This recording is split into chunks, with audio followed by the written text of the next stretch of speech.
Hi, I'm Mike Cronin, and I'm here to talk about the key to business success through the Charlton story. Anyway, Earl Perry Charlton, he didn't come from one of those rich families, like where you just get the money and you can do whatever you want. He came from, his dad was a blacksmith, so, you weren't making too much money there. And he was born in Connecticut and eventually moved to New England.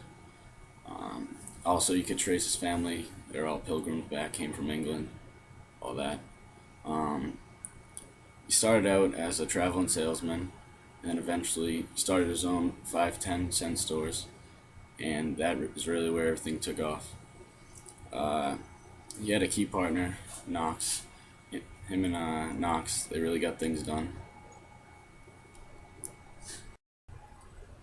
Alright, Charlton, he opened his first store up in Fall River and eventually had more stores up in that area until he realized that his competition kept opening stores in the same area, so he decided to move up towards Canada and start stores there.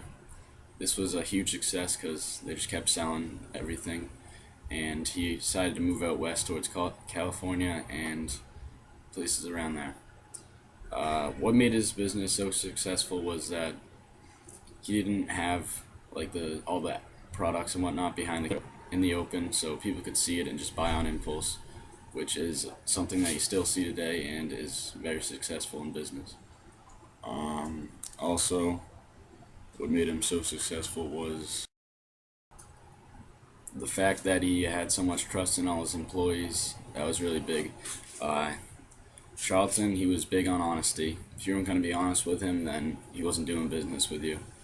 I remember one time, one of his employees, he was arrested and he told Charlton that he didn't do it. Like, he was completely honest with him, and Charlton stuck with him to the end until he was acquitted. So it just goes to show how much trust he really does have in the employees. Also, he put a lot of trust in his right-hand man, Capstein. Whenever there was a problem in a store down in California or wherever, he would have him go down there, and he was big on details, so he would just tell him whatever he had to do to get it done and make sure it got done. And once it was up and running, he would come back and just do that over and over again until the stores were up and running back to normal. Also, about halfway through his life, he started doing business with Woolworth and Knox, and they all combined into the Woolworth Company.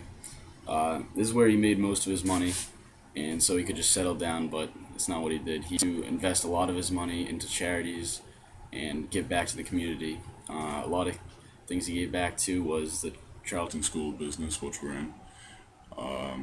Also, he gave back to hospitals. There's a hospital named after him now, down in Fall River. Let's see what else. To wrap things up, basically, Perry Charlton, he was born for success because he had all those great qualities. He was an honest man, hard worker, all that stuff. What made him so successful was the fact that he thought outside the box. He was honest. That was big, and how he saw when the competition was moving in on him, he changed locations where they weren't going to be, and that really helped him out a lot. Anyway, that's about it. Thank you.